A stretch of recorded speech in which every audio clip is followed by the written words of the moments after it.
Sud Radio, on parle auto, 11h-13h, Jean-Luc Moreau, Laurence Perron. Ravi de vous retrouver 11h03 très exactement. Bonjour tout le monde, bonjour l'ami Jean-Luc. Bonjour Dame Laurence, bonjour à toutes les auditrices, tous les auditeurs, les chiens, les lapins, les chats. Qui nous écoutent, on le sait, avec beaucoup d'attention. Sur Terre et même sur d'autres planètes. Les poissons surtout en ce moment, vu ce qui tombe. Soyez prudents d'ailleurs, si vous êtes sur les routes ce week-end, retour de vacances, tempête sur la partie ouest. S'il faut retarder votre départ, faites-le. Les arbres peuvent encore tomber. Voilà, soyez prudents parce que la condition météo pour rouler, c'est compliqué. Et comme c'est l'actualité de la semaine, ça sera évidemment le dossier actualité de la fin de l'émission. Votre voiture est-elle bien assurée en cas de tempête? Qu'est-ce qu'il faut faire? Enfin voilà. Voilà, on va décrypter. Quelles sont les conditions pour être remboursé par son assureur? Exactement. Puisque la garantie tempête, normalement, elle est dans tous les contrats. Un sujet totalement original. Est-ce que vous êtes, vous, qui nous écoutez, déjà posé la question de savoir s'il y avait des voitures, selon leur couleur, qui étaient plus accidentées que les autres? Mais c'est du sérieux. C'est sérieux, c'est sérieux. On verra ça avec Car Vertical qui décortique et analyse toutes les données du marché automobile. On aura avec nous son directeur pour la France qui nous expliquera que avec certaines couleurs de voitures, eh bien, on va plus vite dans le mur. Voilà, donc on va faire un petit point là-dessus. L'essai de la semaine va être sur une MG4, la X-Power. La MG4 X-Power. Alors on a tous rêvé, enfin en tout cas beaucoup de garçons, à un moment ou à un autre, de s'acheter une Ferrari très puissante. Alors moi j'avais pris la F40 comme exemple, 480 chevaux, 0 à 100, 4 secondes 4. Eh bien figurez-vous que pour 35 000 €, les Chinois font mieux. Aïe. Voilà. Ouf. Je vous en dirai pas plus, voilà. Vous saurez tout à l'heure. Exactement. Dans la foulée, on étudiera la question du prix des voitures chinoises. Et ça va faire mal. Ouais. Ça va, autant que vous soyez tous au courant, vous qui nous écoutez, ça va faire très mal. Exactement, parce que tout le monde dit, voilà, les Chinois font du dumping, ils vendent les voitures à perte. Ben, figurez-vous que non. Ouais. En Europe, elles sont vendues en moyenne 2 fois plus cher qu'en Chine. C'est-à-dire que si on avait le prix chinois, vous imaginez, est-ce que 50% moins cher? Donc, les constructeurs européens peuvent mettre les clés sous la porte directement. Voilà. On va aussi parler de pneus, mais avec les questions que vous nous posez, car vous êtes nombreux chaque samedi à nous poser des questions, soit par mail, et continuez de le faire. Je participe @sudradio.fr pour l'adresse du mail. Vous mettez bien On parle auto dans l'objet et toutes vos coordonnées. Et vous êtes aussi très nombreux à nous poser des questions sur la page Facebook de Sud Radio, surtout sur la rubrique pneus qui plaît énormément. Et là, aujourd'hui, on va poser l'une des questions qui était arrivée sur la page Facebook Sud Radio. Il y en a même plusieurs, parce qu'à chaque fois, quand vous nous envoyez un message, vous en profitez pour poser plusieurs questions. Oui. Donc on aura monsieur Dominique S qui répondra aux questions des auditeurs tout à l'heure. On en a pris quelques-unes. Alors on va parler de véhicules vendus aux enchères également, et puis on aura on va faire un gros point sur vous avec toutes vos questions. Donc vous avez Jordan qui vous attend au standard de Sud Radio au 0800 26 300 300. Vous pouvez l'appeler dès maintenant pour réserver votre créneau et venir nous rencontrer en direct. On est ravis d'être en votre compagnie. C'est parti, jusqu'à 13h, on parle auto avec vous. Sud Radio, on parle auto et de sécurité. Avec Sécuritest, prenez rendez-vous en ligne pour votre contrôle technique dans un de nos 1000 centres sur securitest.fr. Voilà, bonjour à Roland qui est déjà sur la page Facebook. Bonjour également à Stéphane, à Renaud qui est là, et à un nouvel arrivant que l'on va accueillir joliment, Olivier, qui s'appelle Olivier Love et qui nous dit « Je vous adore ». Voilà, donc on commence la journée et le week-end sur les signes de l'amour, ça nous va bien. Non, tout de suite on va commencer. On va parler couleurs. Exactement. Moundir Guénou est avec nous, directeur de France Car Vertical. Bonjour Moundir. Oui, bonjour. Bonjour, expliquez-nous Car Vertical, ce que c'est déjà. C'est une entreprise en fait d'origine de Lituanie qui est spécialisée sur le recueil d'informations sur l'historique des véhicules. L'objectif, c'est justement qu'une personne, quand elle souhaite acheter un véhicule, par exemple, donc ça lui permet d'avoir de l'historique sur l'information. Donc en tapant, la particularité, c'est qu'elle tape en fait son numéro de châssis, donc pardon, le numéro de série, le VIN, et puis à partir de là, donc elle paye, elle peut acheter 1, 2 ou 3 rapports, et à partir de là, donc on génère des rapports justement qui permettent d'avoir l'historique des véhicules de façon extrêmement détaillée à l'échelle globale, donc à l'échelle internationale. Donc une personne, quand elle veut principalement acheter de l'étranger, ça lui permet vraiment d'avoir une traçabilité sur l'historique, sur l'entretien, sur les éventuels travaux qui ont été faits dessus, sur une déviation kilométrique par exemple. Donc voilà, l'objectif c'est vraiment ça, de donner de la transparence. Et comment on vous contacte? C'est sur Internet, on vous trouve très facilement? Voilà, exactement. Donc il suffit simplement de taper carvertical.fr. Et puis à partir de là, donc la personne a choisi le nombre de rapports qu'elle souhaite acheter. Donc on voit le prix directement en ligne. Souvent, les personnes achètent 2 ou 3 rapports puisque l'objectif c'est de tester éventuellement, de voir l'historique sur 2 ou 3 véhicules plutôt que d'un seul. Et puis à partir de là, donc elle a instantanément, une fois qu'elle a donc tapé son numéro de série et elle paye en ligne, elle a instantanément son ou ses rapports qui sont plus ou moins détaillés bien sûr en fonction des véhicules. Il peut y avoir 5, 10, 15 pages. Et là, on a vraiment de façon, la carte d'identité totale. Ouais. C'est carteverticale.com. Carteverticale.com. Tout attaché. Ah d'accord, parce que moi je suis tombé sur le... Tout attaché. D'accord, super. Carte verticale. Donc vous passez à la moulinette beaucoup de voitures partout dans le monde, ce qui vous permet de faire tout un tas de statistiques assez intéressantes. Et moi j'ai trouvé que celle-là était plutôt bien. Quelles sont les couleurs, de quelles couleurs sont les voitures les plus accidentées? On peut se dire, mais comment il peut y avoir un rapport entre la couleur d'une voiture et les accidents? Comment c'est possible ça? Alors déjà, le choix d'une couleur, majoritairement chez nous, on choisit souvent du gris ou du gris. Ah, du gris. Voire du gris. En France, on sait globalement qu'une bonne partie des véhicules, ça va être du noir, du blanc, du gris. Ouais. Une grande partie des véhicules. Et pourquoi d'ailleurs? Pourquoi vous avez une explication? C'est historique? C'est historique, c'est culturel, mais c'est aussi le fait que certains se disent, par exemple, je préfère prendre du blanc parce que si le véhicule s'abîme, ça va moins se voir. D'autres vont préférer du noir parce que ça va, certes, ça va se voir un petit peu plus s'il y a une rayure, mais par contre, ça va être un peu plus la connotation premium. Donc, vous voyez, comment? Non, je disais... je dis parce que ça mincit le noir. Non, c'est bon. Il y a l'aspect premium aussi, et puis ça dépend de la taille du véhicule qui fait que, donc il y a aussi l'aspect culturel qui fait que on a moins de variations de couleurs. Bon, sur certaines marques françaises, de plus en plus, c'est très coloré. Moi, j'ai entendu dire souvent que, par exemple, il y a des couleurs qui ne se revendaient pas, et moi, on m'a souvent et longtemps empêché d'acheter du rouge. Alors j'adore les voitures rouges. Il y a une étude aux États-Unis qui vient de sortir cette semaine, qui est très intéressante, qui dit, voilà, on pense que effectivement les voitures grises, blanches, noires, ça se revend mieux, mais sur certains modèles un peu plus premium, comme justement, le Ferrari, par exemple, et les couleurs très originales se revendent plus cher que les couleurs basiques. Ok. Voilà. Alors, revenons aux accidents. De goût. Les accidents maintenant.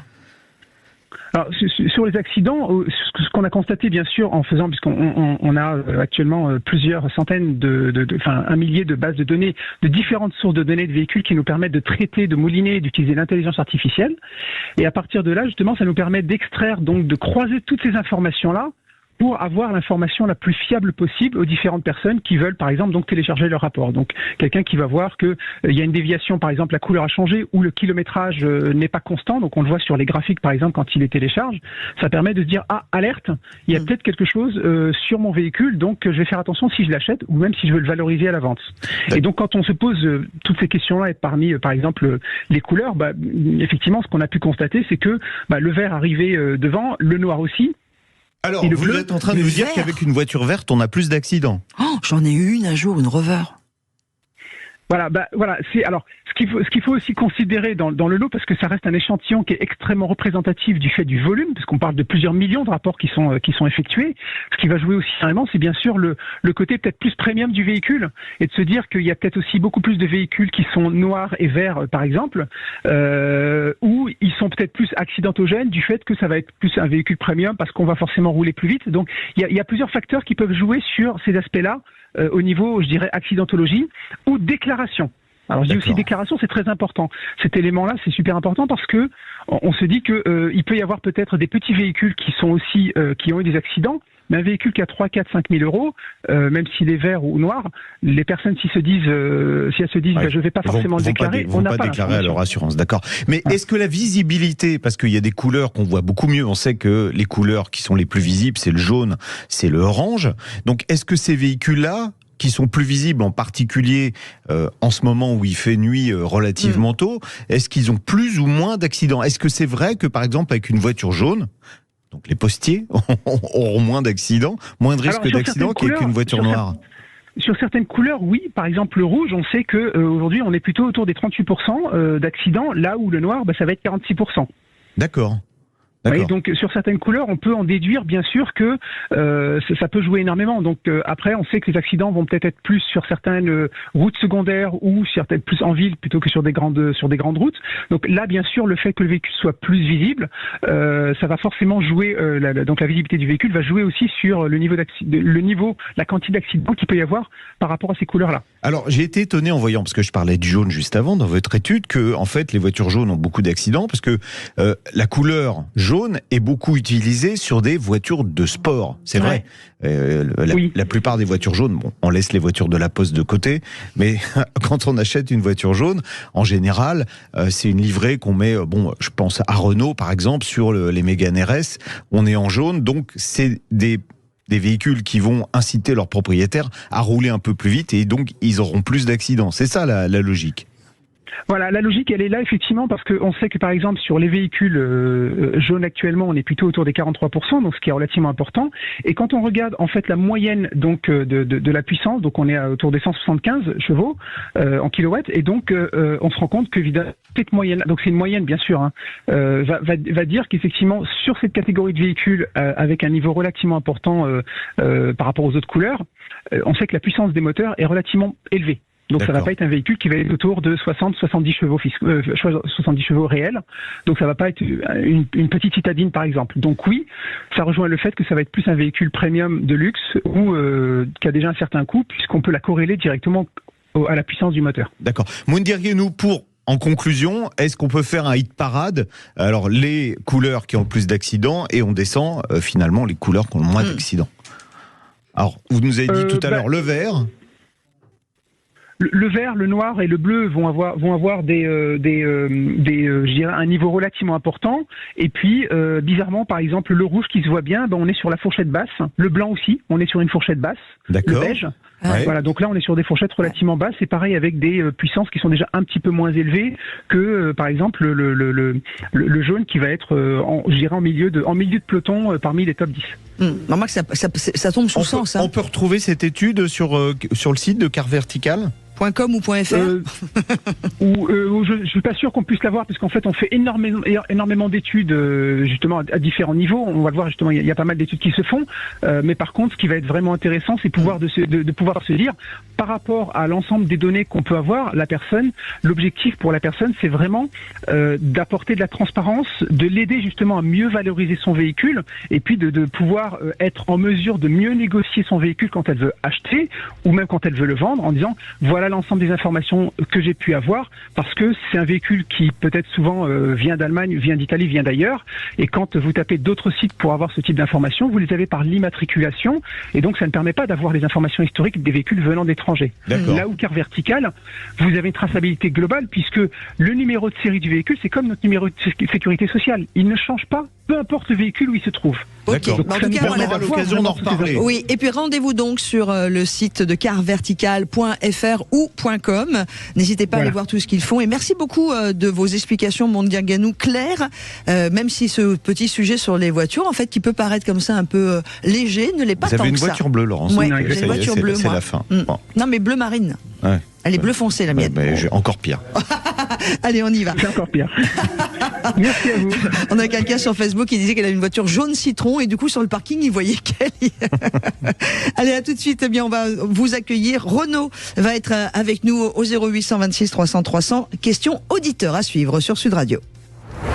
Sud Radio, on parle auto et de sécurité. Avec Sécuritest, prenez rendez-vous en ligne pour votre contrôle technique dans un de nos 1000 centres sur sécuritest.fr. Sud Radio, on parle auto, 11h-13h. Jean-Luc Moreau, Laurence Perron. Et vous êtes nombreux à nous rejoindre également sur la page Facebook de Sud Radio. On est ravis d'être en votre compagnie, aussi au téléphone. Et restez bien avec nous car vous avez déjà entendu parler de cette histoire qui était arrivée un 23 mai 2022 avec une voiture qui avait pris feu dans un garage et qui avait brûlé la maison complète. On va en parler, Jean-Luc, avec Renaud qui nous rejoint. Bonjour Renaud. Bonjour Renaud. Bonjour Laurence, bonjour Jean-Luc. Renaud qui m'envoie des nouvelles assez régulièrement et là qui a besoin de notre aide. Alors, on va juste repositionner. Oui, alors notre aide n'est pas qu'en termes de voiture, c'est solidarité.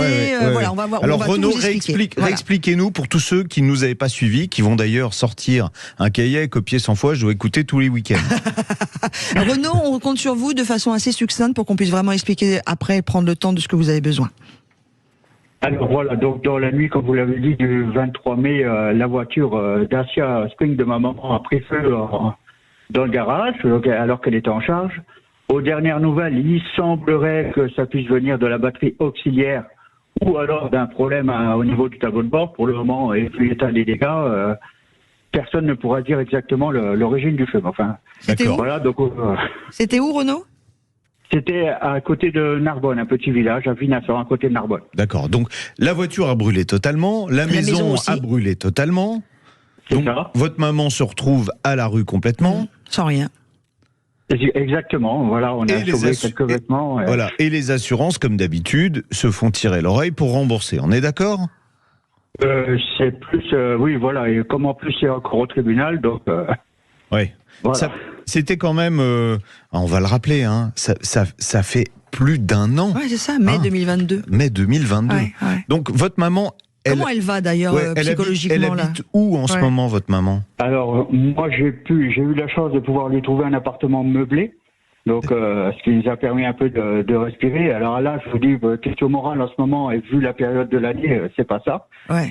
Donc, voilà, mais bon, après elle fait sa petite vie, bon, et après elle cache beaucoup de choses, donc elle n'est pas très expressive, donc c'est pas évident de savoir. Bon, Et la est-ce qu'elle santé va, s'améliore pas, donc. est-ce qu'elle veut, réintégrer sa maison? Elle veut la réhabiliter, la maison, ou pas? Oui, les travaux ont commencé. Ah, D'accord. très bien. Donc là, c'est Mais qui finance les travaux, Renaud? Alors, nous, on a déjà eu une partie versée par l'assurance, donc on commence. Mais le problème, c'est que l'enveloppe a été allouée avec l'explosion des matériaux et tout ça. Ce qui devait nous servir pour tout ce qui est remeublé, tout l'équipement intérieur, ça va passer dans la construction. Ouais. D'accord. Et donc en fait, vous avez un budget pour reconstruire la maison, mais vous n'avez pas d'argent pour remettre des meubles à l'intérieur. Et c'est là que l'on peut jouer notre rôle. Exactement. Voilà, on parle auto C'est et ça. on parle aussi amitié, Voilà. solidarité. Donc, dites-nous exactement, Renaud, de quoi a besoin votre maman? Pour résumer, de tout ce qu'il peut y avoir dans une maison, de tout ce qui est électroménager, meubles, absolument tout. Elle a plus rien, donc. Alors il va falloir qu'on s'organise là pour Oui, le coup. il va parce falloir que qu'on c'est- s'organise parce qu'il faut absolument que les gens qui éventuellement veulent rentrer en communication avec vous puissent vous joindre. Donc, est-ce qu'on pourra, s'il y a des gens qui nous appellent ou qui nous envoient des messages en disant voilà, moi j'ai un frigo, un vieux canapé, des choses comme ça. C'est pour ça que Un vieux mais pas moche. Hein. Ouais, ouais. Pas abîmé. Hein. On peut leur donner vos coordonnées à ces gens qui vont nous Oui, contacter. oui, voilà, c'est pour ça que je voulais aussi lancer cet appel au niveau des grandes enseignes, parce que vu que pour le moment, je n'ai pas d'endroit de stockage ni de véhicules pour aller chercher tout ce que... voilà. Donc c'est pour ça que je me dirigeais principalement vers les grandes enseignes qui auraient la générosité de vouloir participer. Donc Ouais. tout ce qui est entreprise, grandes enseignes, à travers Voilà, par l'intermédiaire de Sud Radio. Et, Voilà. et elle a besoin de tout, votre maman, tout le mobilier et tout l'électroménager.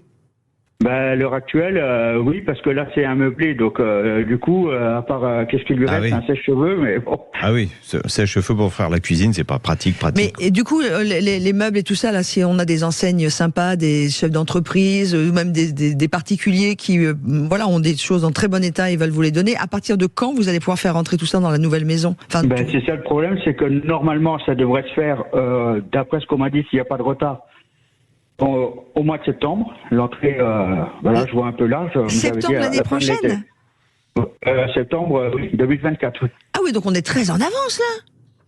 Voilà, oui, mais Oui, donc on faut est- stocker, en fait, Oui, on c'est est très ça. en avance. Mais il faut stocker. Oui, oui. Non, mais vaut vous mieux pouvez qu'on s'y peut-être trouver prenne. un ami qui a un garage, qui a quelque chose pour stocker. S'il y a un frigo à stocker quelque part, peut-être que vous allez arriver à trouver. D'ailleurs, s'il y a des gens dans la région, rappelez-nous exactement à quel endroit vous êtes. Enfin, à quel endroit est votre maman? Près de Narbonne. alors, Près de Narbonne. voilà, c'est Vinasson, c'est un petit village D'accord. juste à côté de Narbonne. D'accord. Donc s'il y a des gens dans le coin qui ont éventuellement un garage ou un espace de stockage où vous pourrez mettre tous ces meubles et cet électroménager qui, on l'espère, sera donné par ceux qui nous écoutent, eh bien, vous nous contactez, nous, on vous donnera les coordonnées de Renaud et puis on essaiera, vous nous tiendrez au courant comme vous l'avez fait depuis Oui, bien un sûr. peu plus d'un an, Renaud, et puis on essaiera Bon, de on va venir suivre. Hein. en aide à votre maman et j'espère qu'au final, on saura pourquoi cette c'est maison surtout a ça. brûlé, pourquoi cette voiture a brûlé. J'espère Je que pense les experts... Pourquoi on ne le saura jamais, mais Ah bon. ouais, bon. Écoutez. Bon, en tout ben, cas, on a vous pouvez lancé compter l'appel. sur notre aide. Voilà. On vous aidera. Merci à vous, merci à Sud Radio. Alors, moi, ce que je propose pour tout le monde, Jordan vous attend au 0826 300 300 si vous avez des pistes. Après, ce sont des choses, je suis d'accord avec vous, qui vont pas se faire dans la seconde. Donc, vous n'hésitez pas. Vous êtes chef d'entreprise, vous êtes une grande enseigne, vous avez envie d'aider Renaud et surtout sa maman de 88 ans. La maison est entrée en cours de réparation, elle a plus rien, tout avait brûlé. Gros électroménager, petit électroménager, meubles, tout ce dont on a besoin dans une maison.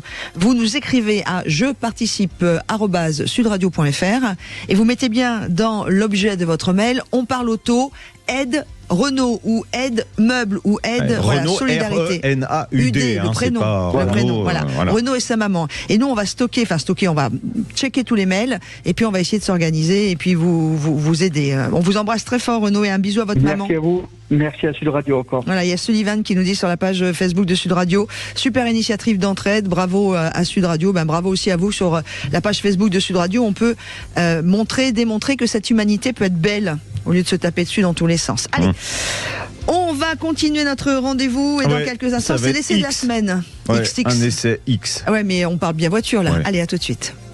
Biomotors, agissez pour la planète en roulant au superéthanol et économisez jusqu'à 50% sur votre carburant. Présente Sud Radio, on parle auto et on prend le volant. Et avant de prendre le volant, prenez bien rendez-vous dans moins de 9 minutes maintenant, même carrément plus tôt. On va parler du prix des voitures chinoises qui risquent d'être peut-être 2 fois moins cher que ce que l'on connaît aujourd'hui. Je n'en dis pas plus. Mais tout de suite, on prend le volant de la MG4. D'une voiture chinoise, justement. Voilà, la MG4 X-Power. Pourquoi X-Power ? Parce que c'est une voiture qui permet de réaliser tous ces fantasmes. Voilà. Alors, vous aviez rêvé, non, pour être plus sérieux, vous aviez rêvé d'une Ferrari sans pouvoir vous la payer, Laurence. Ouais. Eh bien, le constructeur chinois MG permet d'accéder à des performances qui sont très proches de la fameuse Ferrari pour 10 fois moins cher. Oui, mais c'est pas la même forme. Non. Alors là, c'est une berline électrique sage, 4,29 m de long, 4 roues motrices, 435 chevaux. Vous avez bien entendu, 0 à 100 km/h en 3,8 secondes. Ouf. Et tout ça pour, alors je vous le donne, bonus déduit, 35 500 €. Voilà. Donc vous avez juste les performances. Alors c'est mieux, j'ai regardé, c'est mieux qu'une F40 d'antan en accélération pour un prix. Bon, une F40 aujourd'hui, ça vaut 1 million d'euros. Là, pour 35 500, vous en prenez plein le museau, c'est le cas de le dire. Alors pratiquement pas de différence esthétique par rapport à la version standard de la MG4. Il y a des roues spécifiques, heureusement, qui sont chaussées de pneus Michelin Pilot Sport 5. C'est sans doute les meilleurs pneus sport aujourd'hui. Une voiture qui a déjà du caractère au départ, la MG4, qui est transcendée ici par l'adjonction d'un second moteur. Alors 204 chevaux à l'avant, 245 chevaux à l'arrière, puissance totale 435 chevaux. C'est pas que je sais pas compter, c'est que c'est pas la somme des deux moteurs exactement. Couple 600 Nm. Une batterie de 64 kWh. 61,7 kWh utile. Et puis, malgré l'adjonction d'un second moteur, la capacité du coffre reste celle d'une petite familiale, 350 litres. Alors, à ce prix, évidemment, on a une finition classique. Vous avez des sièges en cuir synthétique, avec une assise en revanche façon Alcantara qui est plutôt confortable, un tableau de bord qui est identique à celui de la MG4 standard, avec un grand écran au-dessus du tableau de bord, là aussi des matériaux basiques, mais de nombreuses fonctions paramétrables via cet écran. Face au conducteur, enfin un petit écran qui regroupe l'essentiel des informations. Vous avez des touches multifonctions sur le volant, enfin bref, tout ça c'est du basique. Et puis sur la droite du volant, un petit bouton qui n'a l'air de rien. Mais c'est le champignon hallucinogène. C'est un raccourci pour paramétrer les modes de fonctionnement de la voiture. Vous avez sur la console centrale un commutateur rotatif pour les vitesses. Alors quand on se met à rouler, malgré des suspensions qui sont raffermies, logique vu la puissance de la voiture, et des roues plus grandes, 18 pouces, eh bien ça reste quand même confortable. Mais c'est une voiture schizophrène, totalement schizophrène. En ville, en ville, elle se conduit du bout des doigts, avec une direction légère, un diamètre de braquage correct, même si il est un peu plus grand qu'avec la version avec un seul moteur. On peut aussi paramétrer la conduite avec une seule pédale, donc vous n'avez plus besoin d'utiliser la pédale de frein, ça va jusqu'à l'arrêt du véhicule. Et puis, défaut de toutes les voitures récentes, il faut aller dans les menus, les sous-menus, pour enlever les fameux bip-bip quand vous dépassez la vitesse, etc. Et pourquoi je dis que là, c'est obligatoire de les enlever ? Eh bien, parce que avec les 4 roues motrices, alors on a une grande sécurité, parce que le jour où j'ai fait l'essai, pour ceux qui verront les images, virage, mais il tombait des seaux d'eau. Sur la page Facebook de Sud Radio. Épouvantable.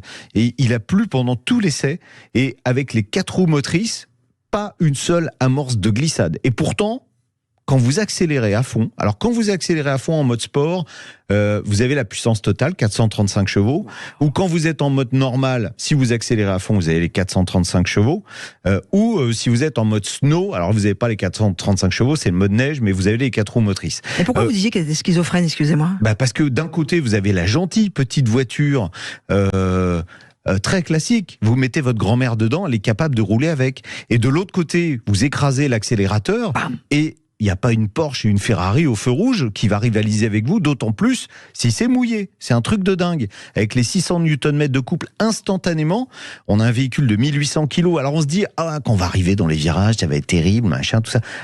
Pas du tout. Parce que, je vous ai dit tout à l'heure, ils ont eu la bonne idée, MG en France en tout cas, de mettre des Michelin qui sont extrêmement performants sur la voiture. Donc ça tient très bien la route. Il faut quand même avoir présent à l'esprit que c'est pas une voiture de course ni une voiture de sport. Il y a des performances qui sont extrêmes, mais c'est fait pour accélérer de temps en temps. C'est pas fait. Vous pouvez pas aller sur un circuit et tourner. Même si les MG avaient organisé des séances d'essai sur circuit, c'est pas une voiture qui est faite pour ça. C'est jouissif à conduire. Mais c'est plutôt une voiture raisonnable. Vous allez dire, elle est complètement dingue. Oui, parce que alors on peut faire jusqu'à consommation que j'ai faite, moi, pendant l'essai, 20 kWh au 100. Pour une voiture électrique, c'est très raisonnable, surtout si vous mettez en parallèle les 435 chevaux. En ville, ça consomme 15 kWh au 100. Je vais vous le dire différemment. 15 kWh au 100, c'est 1,5 litre d'essence au 100. D'accord. Je reprends l'exemple de ma Ferrari F40. En ville, c'est entre 25 et 30 litres. Pour des performances qui sont, des accélérations au moins qui sont moins bonnes que celle-là. Donc c'est une voiture complètement dingue. En recharge, 11 kW en courant alternatif, 140 kW en courant continu, ce qui veut dire que on peut faire des grands trajets aussi avec. C'est une voiture polyvalente. C'est une voiture qui, votre femme va aller faire les courses avec et elle va trouver ça vachement sympa à conduire. Vous allez monter dans la voiture. Si votre fils, à un moment, qui est assis à la place passager, veut changer la radio pour mettre un truc autre chose que Sud Radio, par exemple, pour mettre une radio... ou son truc à lui. Ouais, voilà. Et vous accélérez la pédale, il n'arrivera jamais jusqu'à l'autoradio. Donc, vous écrasez la pédale. On est vraiment l'expression collée au siège, elle a tout son sens. Bon. Et tout ça pour 40 490 €. On a encore le bonus sur les voitures chinoises jusqu'à la fin de l'année. Ça veut dire 35 490 €. C'est complètement incroyable. Voilà. Merci on se demande comment ils font. Et on va, ça tombe bien. On va parler de voitures électriques dans quelques instants. Après. On va en parler dans quelques instants des voitures électriques. Mais juste avant, j'ai 2-3 petites informations à vous donner. Sud Radio, on parle auto et on prend le volant. Avec Biomotors, agissez pour la planète en roulant au superéthanol et économisez jusqu'à 50% sur votre carburant. Rendez-vous sur biomotors.fr. Alors, on a été nombreux à voir que dans la vidéo de l'ami Jean-Luc M de Paris sur sa fameuse MG4 X-Power, vous avez quand même eu le culot de mettre une jolie housse de protection Ferrari dessus. Donc, tout le monde réagit sur la page Facebook. Tout ça pour vous dire que si vous avez loupé la vidéo en partie, l'extrait sur la page Facebook, vous pouvez retrouver la vidéo complète, y compris la housse Ferrari, sur la page YouTube de Sud Radio. Vous êtes déjà plus de 850 000 à être avec nous. Et c'est toujours fort agréable d'être aussi nombreux. Back to Car, première marque de pièces auto recyclées et garantie à vie, vous présente Sud Radio, on parle auto et d'environnement. Le prix des voitures chinoises est-il artificiel ? On va en parler avec Raphaël Beau, qui est journaliste pour Numérama. Bonjour Raphaël. Bonjour Raphaël. Bonjour Laurence, bonjour Jean-Luc. Raphaël qui a fait une enquête, qui a un peu fouillé, parce que c'est vrai qu'en France on accuse les voitures chinoises de vouloir casser les prix, mais quand on y regarde de plus près, cette affirmation elle n'est pas aussi évidente. Et pour Numérama, Raphaël a passé au crible les tarifs des voitures électriques vendues à la fois en Chine et en Europe. Et les résultats sont réellement surprenants parce que en Chine, les voitures chinoises, alors il y a sans doute un peu de dumping d'État, même dans les ventes en Chine, mais elles sont beaucoup moins chères en Chine que chez nous, les voitures chinoises. Oui, exactement. Moi, je vais passer un dimanche soir à aller faire le tour des sites chinois et aller chercher tous les prix. C'est sympa. C'est sympa votre vie. C'est une occupation comme une autre, et parce que c'est quelque chose que j'avais déjà remarqué depuis un long moment, et je voulais vraiment mettre les chiffres noir sur blanc et comparer. Donc c'est ce que j'ai fait pour ce papier. Alors et vous êtes allé voir pratiquement toutes les marques chinoises, enfin pas toutes les marques chinoises, parce que je sais plus combien de marques chinoises, il y en a plus d'une centaine, mais il y en a quelques-unes qui sont vendues en Europe. Alors les principales, on vient de parler d'MG dans l'essai, donc les gens commencent à connaître MG. Il y a BYD qui a des grandes ambitions pour l'Europe. Il y a Airways qui est là déjà depuis un petit moment. Leapmotor, on a déjà fait l'essai aussi de modèles Leapmotor. Et en plus, Stellantis vient de prendre une participation dans Leapmotor et vendra en Occident les modèles Leapmotor. Donc ils vont arriver, je peux vous dire, à grande échelle. Et puis après, il y a des marques, Raphaël, qu'on n'a encore pas en France, mais qui vont, pour certaines, qui vont arriver. Oui, j'ai comparé aussi toutes les marques qui vont bientôt arriver, comme NIO, XPeng, pas mal de marques du groupe chinois Geely, qui s'appelle Zeekr, et des marques qu'on a sous d'autres appellations. Voilà. Et j'ai fait un tour d'horizon assez large par rapport à l'Europe. Bon, alors concrètement, qu'est-ce qu'il en ressort ? Prenons l'exemple de la MG4 X-Power, puisque l'essai a été fait. En France, donc, elle est vendue 40 490 €. Et en Chine, elle est vendue 24 200 € environ, selon la conversion. Alors, on imagine que si elle était vendue en France à ce prix-là, avec le bonus écologique, pour 20 000 €, on aura un engin qui fait 435 chevaux. Enfin, bref, voilà, un dragster pour le prix d'une Dacia avec un peu d'équipement, quoi. C'est ça. Mais alors après, il faut pas se tromper. Le temps qu'elles arrivent en Europe, elles prennent forcément. Il y a le transport, les taxes. Voilà. Oui. Elles prennent quoi ? Elles prennent le double ? Alors là, dans le cas de MG, c'est parmi les plus raisonnables. Ça prend 67%. D'accord. Mais on est d'accord que, alors les taxes, c'est 10%. Le transport, ça doit représenter quoi, 4-5% du prix du véhicule. Donc, les Chinois, quand ils vendent leurs voitures en Europe, ne font pas de dumping. On est bien d'accord ? A priori, ils ont l'air plutôt confortables qu'à casser les prix. D'accord, donc ils prennent des marges qui sont assez conséquentes. Après, difficile de vérifier. On n'est pas dans les comptabilités des sièges européens, mais c'est ce qu'on peut imaginer, surtout quand on regarde la différence entre les stratégies des différentes marques.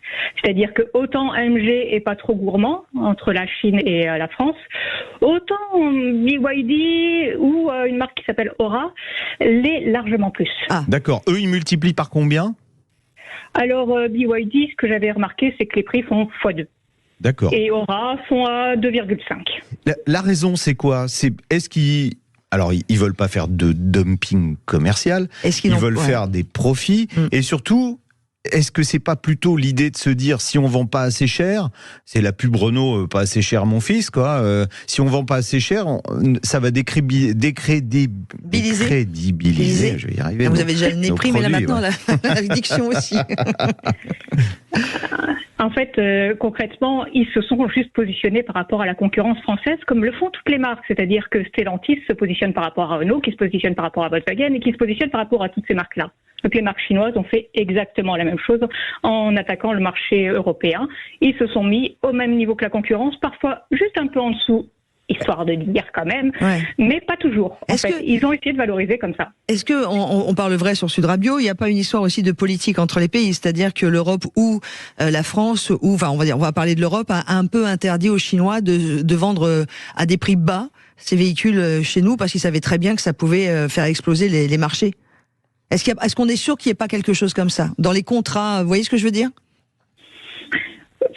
Je ne suis pas certaine que ça vienne de la politique. Je pense que ça vient des marques, en effet, de vouloir plutôt pas être trop agressif et pas trop juger justement par rapport à ça. Bon, la marque de référence en voiture électrique, c'est Tesla. Ouais. Aujourd'hui, une grande majorité des Tesla, même vendus en France, sont fabriqués en Chine, dans l'usine de Shanghai.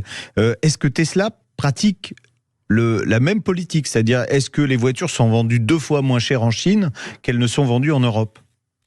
Là, justement, c'est assez marrant parce que finalement, Tesla en Chine sont assez chers. C'est des véhicules un peu haut de gamme. Et du coup, la différence entre la Chine et la France est très réduite. C'est seulement 27% en plus entre les deux pays, alors que les marques suivantes sont à plus de 50%, par exemple. On a une réaction sur Facebook qui est plutôt, je trouve assez bonne. Alphonse qui dit c'est pas nouveau, les politiques tarifaires de tous les constructeurs sont calquées sur le pouvoir d'achat des régions. L'Europe est un marché très intéressant pour les constructeurs avec une grosse rentabilité. Mais complètement, il a raison. Ouais. Et surtout, ce qui va arriver, c'est que là, la France est en train d'essayer de réduire le bonus simplement aux véhicules électriques fabriqués en Europe. C'est-à-dire, on veut exclure les véhicules chinois. Avec ce que nous raconte Raphaël en ce moment, en sachant qu'ils font x2 sur les prix, ils ont une marge de manœuvre qui est suffisamment importante pour absorber au niveau du tarif l'absence de bonus. C'est-à-dire qu'en gros, ça n'aura aucune incidence sur les ventes de voitures chinoises en Europe. En tout cas en France, puisque les constructeurs chinois ont une marge qui est plus que suffisante. Quand on fait x2 ou x2,5 sur certains modèles, on peut diminuer le prix de 5 000 € sans pour autant perdre d'argent. Raphaël Beau, journaliste pour Numérama. Ouais. Vous avez calculé là, votre fameux dimanche soir à faire vos études, des choses quand même un peu énormes qui sont sorties du chapeau? Disons que quand on regarde certains prix, moi c'était vraiment, c'est ma voiture coup de cœur, c'est la Aura Funky Cat qu'on avait découvert au Mondial de Paris. Quand j'ai vu que son prix faisait 2 fois plus importante en Allemagne, puisqu'elle n'est pas encore vendue en France, j'ai un petit peu avalé de travers, parce que c'est vrai que c'est vraiment assez dingue comme différence. Ouais, en Chine, elle démarre à 16 900 €, c'est vos chiffres, hein, et en Allemagne, elle est vendue 38 990 €. Pratiquement 20 000 de plus, quoi. Et la version sportive, qui serait l'équivalente, alors pas tout à fait de la même MG4 X-Power, c'est vraiment la pire de toutes. Ouais, 18 725, on passe à 49 490 €. Et la question de Stéphane sur la page Facebook, et on conclura avec ça, parce que sinon notre ami Bastien qui réalise l'émission va nous faire les gros yeux. Stéphane dit, qui a déterminé le coût réel d'une voiture ? Qui détermine le coût réel d'une voiture ? Alors les Chinois ont cet avantage de produire tous les éléments qui sont dans leur voiture, à commencer par les batteries, puisque les constructeurs européens achètent les batteries aux Chinois. Alors pas que aux Chinois, mais aussi aux Coréens, aux Japonais, etc. Donc eux, ils sont déjà tributaires quand même d'une marge que prend le fabricant de batteries, qui est peut-être moins élevée en Chine quand on décide de fabriquer un véhicule. Ça vaut pour les voitures. Les Chinois sont aussi les premiers producteurs de terres rares pour faire les aimants permanents des moteurs électriques. Donc dès le départ, le coût de production du véhicule, puis la main-d'œuvre, je ne vous parle même pas de la main-d'œuvre en Chine.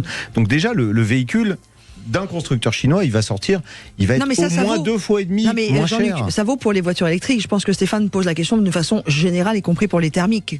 Mais les thermiques chinoises, il n'y en aura jamais chez nous. Pas que les Chinois. Stéphane pose une question mondiale. Comment on détermine le coût d'une voiture ? Ben c'est ça. Voilà. Et surtout le pourcentage qu'on prend derrière. Coût de fabrication, coût de conception, coût de fabrication, coût de commercialisation. On en déduit un prix et ensuite on fixe une marge.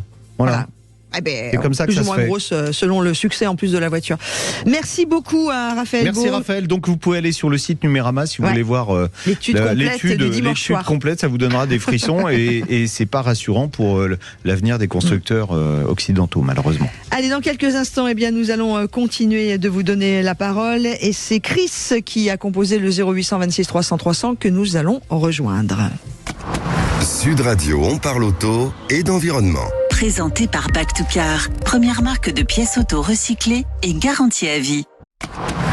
Sud Radio, on parle auto, 11h-13h, Jean-Luc Moreau, Laurence Perron. On parle auto avec vous, vous le savez régulièrement, tous les samedis, avec vous, vous qui nous écoutez, soit vous nous appelez au 0826 300 300, soit vous nous envoyez un mail, je participe @sudradio.fr en mettant on parle auto dans l'objet du mail et bien sûr votre question en détail et vos coordonnées pour qu'on vous rappelle. C'est ce qu'a fait Chris qui est avec nous actuellement en direct sur Sud Radio. Bonjour Chris. Bonjour Laurence, bonjour Jean-Luc, merci pour votre émission et votre expertise. Comment ça va ? Bonjour Chris. Je pensais que vous posiez la question sur les pneus. Non, les pneus Chris. Eh ben voilà, il est en forme ce matin, il parle du nez, mais le cerveau marche toujours aussi bien. Chris, vous nous avez envoyé un mail concernant une question sur les Toyota. Oui, tout à fait. Un ami a été victime d'un vol de son Toyota CHR hybride et j'ai lu plusieurs articles qui confirment que les Toyota, voire même certaines Lexus hybrides sont très volées. Je ne sais pas si c'est pour la voiture en elle-même ou pour un élément particulier de la voiture. Et j'aimerais savoir s'il existe une solution pour empêcher ces vols, en fait. Alors, pourquoi les Toyota sont beaucoup volés? Parce que c'est des bonnes voitures. Non, mais c'est pas pour ça. Non. Simplement déjà parce que culturellement au Japon, il n'y a pas de vol de voiture. Vous pouvez laisser votre voiture dans la rue avec les clés. Ça n'a rien à voir avec chez nous. Donc déjà, de base, les Japonais sont sans doute moins... moins voleurs, on va le dire. Non, mais les Japonais sont moins voleurs. C'est pas ça que je veux dire. C'est les ingénieurs japonais sont moins sensibilisés au vol de voiture que les ingénieurs chez nous. C'est une première tentative d'explication. Moi, je dirais tentative. La deuxième, c'est que vous savez que aujourd'hui, il y a de plus en plus de vols violents. C'est-à-dire que on vous vole pas votre voiture quand vous êtes à l'arrêt, mais on va vous la voler en circulation avec violence. Donc, ils veulent pas non plus arriver à ça. Ils savent que leurs voitures sont volées électroniquement plus facilement que certains modèles occidentaux. Ils sont en train de trouver des solutions. Ils vont pas nous les donner parce que si je vous les donne à l'antenne, ceux qui volent les voitures de façon électronique vont s'en servir. Mais j'ai eu Toyota, ils m'ont dit on travaille sur le sujet, elles vont être moins faciles à voler. Il y a une autre raison, c'est que dans les statistiques de vol, il y a aussi, sont considérées comme volées les voitures qui ont été amputées du pot catalytique. Vous savez qu'un pot catalytique, ça contient des métaux précieux et que ça vaut de l'argent. Il y a beaucoup de Prius 2, beaucoup de RAV4 aussi, dont les pots catalytiques ont été volés. Pourquoi ? Parce que sur une voiture hybride, jusqu'à présent, je vous explique pourquoi jusqu'à présent, la ligne d'échappement, vu que sous le capot, il y a beaucoup de choses, il y a un moteur électrique, un moteur thermique, le catalyseur, il était sur la ligne d'échappement sous la voiture, il suffisait de se glisser sous la voiture avec une meuleuse et on découpait le catalyseur. Pourquoi est-ce que les catalyseurs des Toyota intéressaient plus les voleurs que sur d'autres marques ? Parce qu'ils sont de meilleure qualité, il y a plus de matériaux précieux dedans, ils ont une durabilité qui est plus grande parce que ils sont mieux construits. Voilà. Donc vaut mieux voler un pot de Prius 2 que voler un pot de Renault 5 de Renault 5, non, de Clio parce qu'il y a aussi un catalyseur sur les Clio. Donc c'est pour ça qu'ils étaient plus volés. Le fait de déplacer le catalyseur aujourd'hui, alors c'est pas pour des raisons de vol, mais c'est pour une montée en température plus rapide. Vous savez qu'un catalyseur, il est efficace quand il est monté en température. Donc, pour la montée en température plus rapide, on le rapproche du moteur sur le collecteur d'échappement. Donc, il y a beaucoup de pots catalytiques qui sont montés maintenant juste à la sortie du collecteur d'échappement. Ça va être le cas aussi sur les modèles Toyota, donc ils seront un peu moins volés. Mais c'est les deux explications qu'on peut donner pour cette recrudescence de vol sur les Toyota, parce que c'est vrai que le RAV4 arrive en tête du classement des autos les plus volées en France. Sur 10 000 exemplaires de RAV4, il y a 240 vols. Alors, quelle solution ? La solution que je vais vous donner, elle est bête comme chou. Parce que j'ai sur la voiture. Ça empêchera pas qu'on vous découpe le catalyseur, même si aux États-Unis, Toyota propose une plaque qu'on peut fixer en dessous pour éviter justement de découper le catalyseur. Bon, franchement, qui va faire ça ? Je pense pas même que Toyota France vendra cet accessoire.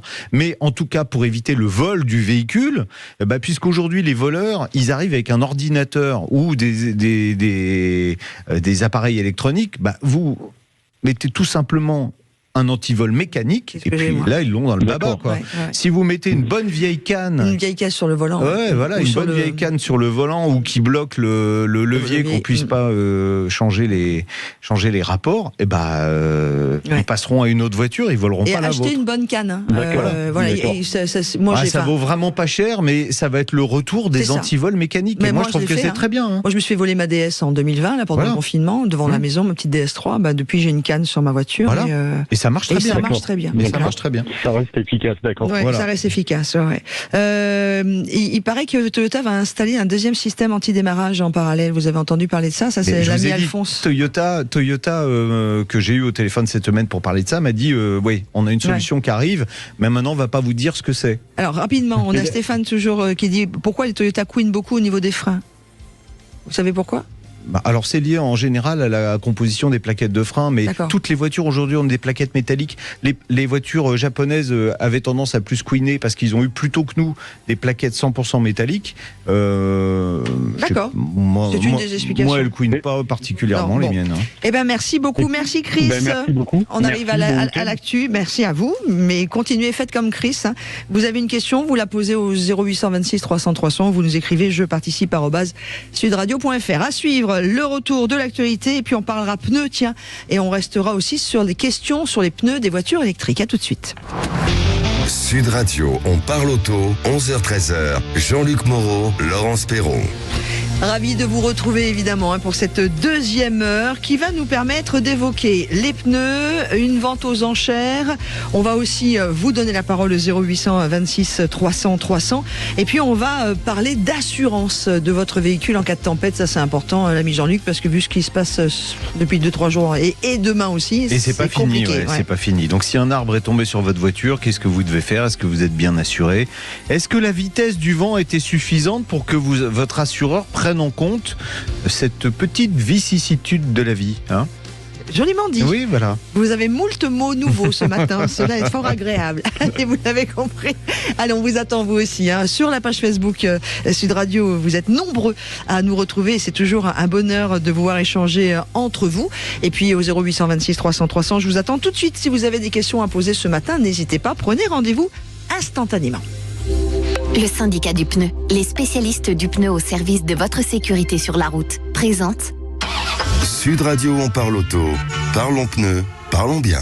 Et nous allons tout de suite retrouver l'homme de la situation, Dominique S., président du syndicat du pneu. Bonjour Monsieur Stemfel.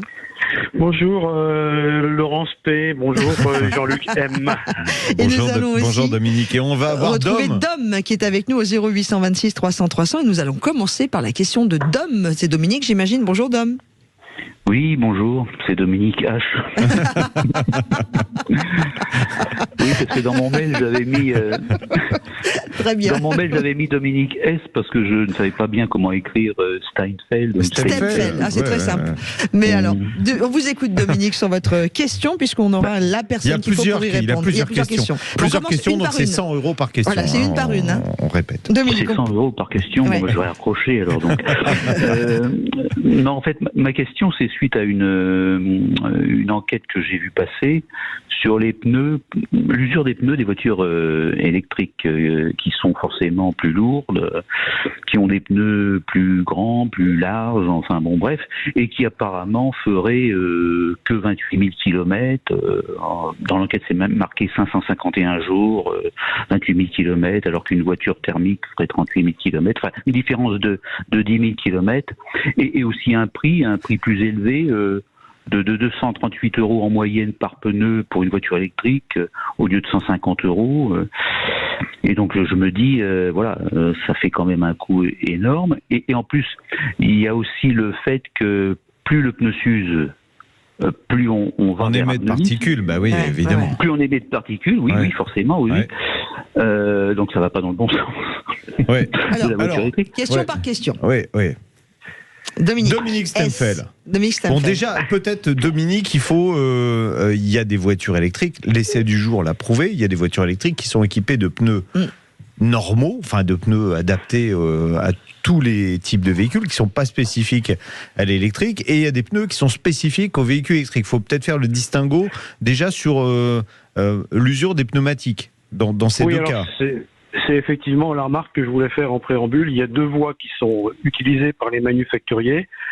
Certains fabriquent des pneumatiques spécifiques pour les véhicules électriques et d'autres considèrent que leurs pneumatiques pour les véhicules thermiques sont suffisamment aboutis qui peuvent être montés sur des véhicules électriques. Donc dans certains cas, on a les mêmes pneus montés sur des véhicules thermiques et des véhicules électriques. Donc là, en l'occurrence, ça peut pas être... la différence ne se joue pas sur le pneumatique, mais ça joue effectivement sur le véhicule. Alors, comme le disait tout à l'heure, à juste titre, Dominique H, le poids des véhicules électriques avec des batteries embarquées ont une conséquence importante sur l'usure des pneumatiques. Et puis, l'autre élément, c'est le couple qui est très important. Alors effectivement, ça joue en faveur de l'usure des pneus, mais également on peut penser que les conducteurs de véhicules électriques s'amusent avec le couple de leur véhicule et donc en conséquence on a une usure qui est plus rapide. Moi l'usure, l'enquête dont parlait Dominique tout à l'heure, je l'ai vue également et elle m'étonne absolument pas. C'est tout à fait dans les normes de ce qu'on peut considérer comme réaliste. Alors maintenant, dans le cas des pneus spécifiquement adaptés aux véhicules électriques, est-ce que l'usure est aussi prononcée que ça ? Non, en fait, c'est exactement la même chose. On a effectivement une usure plus importante si on compare à un pneumatique standard dès le moment où le pneumatique est monté sur un véhicule électrique. Ça, c'est absolument clair. Maintenant, les manufacturiers travaillent là-dessus. Alors, on l'a déjà expliqué à de nombreuses reprises, c'est une équation difficile à résoudre. Oui. Voilà, les manufacturiers cherchent à améliorer, en tout cas les grands manufacturiers cherchent à améliorer la durabilité de leurs pneumatiques pour plusieurs raisons. Mais et donc en conséquence de quoi, les pneumatiques doivent faire de plus en plus de kilomètres, même s'ils sont montés sur des véhicules électriques. Alors Dom, vous aviez une autre question pour Dominique. Oui, c'était pour par rapport à comment dire, plus le pneu s'use. Oui. Donc en fait, on va avoir de moins en moins de structure. Alors, pour le sec, c'est bien, mais quand on est sous la pluie, et puis je voulais savoir aussi la proportion, parce que les voitures électriques, on nous parle toujours, il y en a qui sont plus typées propulsion, d'autres 4 roues motrices, d'autres peut-être traction, je ne sais pas. Enfin, se retrouver avec une voiture électrique qui aurait des pneus très usés, enfin moi je sais que je conduis un break diesel, un véhicule de fonction, et au bout de 40 000 km, il est très usé à l'avant. Hein. Donc, je voulais savoir, voilà, qu'est-ce que la résistance au roulement. Alors, oui, il y a deux questions. Je vais essayer de résumer. Vous allez me dire si j'ai raison. Vous pensez que, comme un pneu s'use plus vite sur une voiture électrique, on est plus rapidement en insécurité quand il y a de la pluie avec la diminution. Ça me paraît très logique. Oui, ça paraît logique. Donc, d'où la question que je poserai moi à Dominique. À partir de quel moment en profondeur de sculpture, on s'estime en danger sur un véhicule électrique? Et deuxième chose, est-ce que quand le pneu s'use, la voiture va consommer plus ou moins? Alors, lorsque le pneumatique s'use, le véhicule va consommer moins. Alors, pour un véhicule thermique où l'autonomie des batteries va être augmentée, tout simplement parce que le pneumatique est plus léger, il y a moins de poids à entraîner, et donc il y a besoin de moins d'énergie pour faire tourner le pneumatique. Oui, puis il y a aussi. J'aurais cru l'inverse. On pense que c'est l'inverse, mais parce que aussi, ce qui crée l'échauffement du pneumatique et donc qui consomme de l'énergie, c'est la déformation du pneumatique et c'est les sculptures qui se déforment. On est d'accord, Dominique? Oui, tout à fait. Alors, en plus, on n'arrive jamais sur un pneu totalement lisse, comme on peut avoir en compétition. Donc, les sculptures, pour être en conformité avec la loi, les sculptures, elles existent toujours. Elles sont moins profondes, mais elles existent toujours. D'accord. La réglementation en profondeur de sculpture, la loi dit quoi ? La loi, elle est la même pour les véhicules électriques que pour les véhicules thermiques. C'est 1,6 mm au minimum. Donc, en dessous d'1,6 mm, les pneumatiques sont à changer. Mais vous avez tout à fait raison de souligner que sur des véhicules qui disposent de pneumatiques très larges, comme c'est le cas des véhicules électriques, il faut être encore plus vigilant. Et donc, c'est vrai que les conditions d'aquaplanage arrivent plutôt sur un véhicule très large, sur un pneumatique très large, que sur un pneumatique très étroit. D'accord, donc il faut conseiller à ceux qui roulent avec des voitures électriques de ne pas attendre d'être à la limite d'usure du pneu pour les changer, principalement quand on va circuler dans des conditions météorologiques comme on a en ce moment, c'est-à-dire avec des routes qui sont très mouillées. Et puis profitons. À minima d'être plus prudent, Oui, ça oui. c'est clair. Et ça vaut aussi pour toutes les voitures thermiques. Faites bien attention à votre niveau d'air dans le pneu. Faites comment on appelle ça Oui, la pression. La pression, surtout pareil avec des routes mouillées. Là, on est vraiment. Je ouais, saute d'ailleurs, du. Dominique, le conseil qu'on peut donner là pour rouler vraiment sur le mouillé, c'est on respecte la pression préconisée par le constructeur ou on gonfle un peu plus ou un peu moins, quoi ? Non, on respecte la pression préconisée par le constructeur. C'est la règle générale. Et puis, de toute façon, on lève le pied. Oui. Pour éviter de se mettre dans des conditions. Voilà. D'ailleurs, il y a des aquaplaning là en ce moment. Beaucoup, attention. Moi, j'avais lu une étude qui m'avait fait froid dans le dos. On utilise 40% de la capacité d'adhérence d'un pneu sur le sec. On est à 80% de la capacité d'adhérence du pneu quand on est sur route mouillée. Ça veut dire qu'en fait, on roule pratiquement sans avoir de marge de sécurité quand sur le mouillé. Parce que les gens roulent trop vite sur le mouillé. Voilà. On ralentit rarement. Quand vous êtes sur une route secondaire, est-ce que vous ralentissez sur le mouillé? Non. Moi, si, je ralentis. Vous allez me dire, vu que la limitation de vitesse va être à 15 km/h maintenant. Non, c'est pas ça. C'est que je ralentis parce qu'il pleut beaucoup en ce moment. Et donc là, c'est complètement plus qu'imprudent, c'est même irraisonnable que de continuer à rouler normalement alors que les essuie-glaces s'arrêtent pas, qu'on voit plus rien, quoi. Voilà, soyez prudents. Et aquaplaning, messieurs, je profite de votre présence. Qu'est-ce qu'on fait en cas d'aquaplaning? Voilà. Parce que là, il y en a. Dominique, qu'est-ce qu'on fait? Il y a de la vague. À part prier. On fait rien. On est d'accord. On fait rien. On freine surtout pas. On ne fait rien, on attend que ça se passe et on attend effectivement que le pneumatique retrouve un bout de route pour rétablir un contact, qu'on remette le véhicule en sécurité. Mais en plus de la situation de pluie, faut pas oublier qu'après la période d'été, les routes sont recouvertes d'une pellicule grasse qui est émulsionnée avec l'eau et que ça crée ce qu'on appelle un verglas d'été. Donc il y a non seulement le danger de l'aquaplanage, mais il y a aussi le danger de routes très glissantes. Ouais, très bien. On a fait un point complet. Merci Dom pour votre question et merci d'être intervenu sur Sud Radio ce matin. Dom H. Voilà. Et merci Dominique S. d'avoir répondu aux questions de Dom H. Merci à vous deux. On va dans c'est ça, soyez prudents ce week-end et prenez pas le volant si ça souffle trop, partez plus tard. Dans quelques instants, on va accueillir Loïc au 0826 300 300 qui a également une question à vous poser, ami Jean-Luc, et ça va, mon petit doigt me le dit, mais surtout ma fiche, parler encore une fois du 1 litre de PureTech. Et puis on parlera des véhicules d'exception aux enchères sur Époque Auto. Et restez avec nous. Avant 13h, on va faire un point sur votre voiture. Est-elle bien assurée en cas de tempête, puisqu'on les vit actuellement les unes derrière les autres. À tout de suite sur Sud Radio. Sud Radio, on parle auto. Parlons pneus, parlons bien. Avec le syndicat du pneu, les spécialistes du pneu au service de votre sécurité sur la route. Sud Radio, on parle auto, 11h-13h. Jean-Luc Moreau, Laurence Perron. Et 2h18 à la pendule d'On parle auto et puis sans doute à la vôtre également. En tout cas, petite pensée particulière pour ceux et celles qui sont sans électricité. Ça a tellement soufflé qu'il y en a qui n'ont même pas de quoi manger ou se faire à manger. J'ai entendu quelqu'un ce matin sur Sud Radio qui expliquait qu'il allait ressortir le barbecue. Parce qu'il n'y avait plus d'électricité, donc plus de four, plus rien. Comme tout électrique maintenant. Raclette. Ben non, il n'y a pas d'électricité. Donc soyez prudents. Faire une raclette sur le barbecue. Ça peut le faire. D'ailleurs, c'est une bonne idée de concept. Ça, vous faites quoi demain? Raclette barbecue.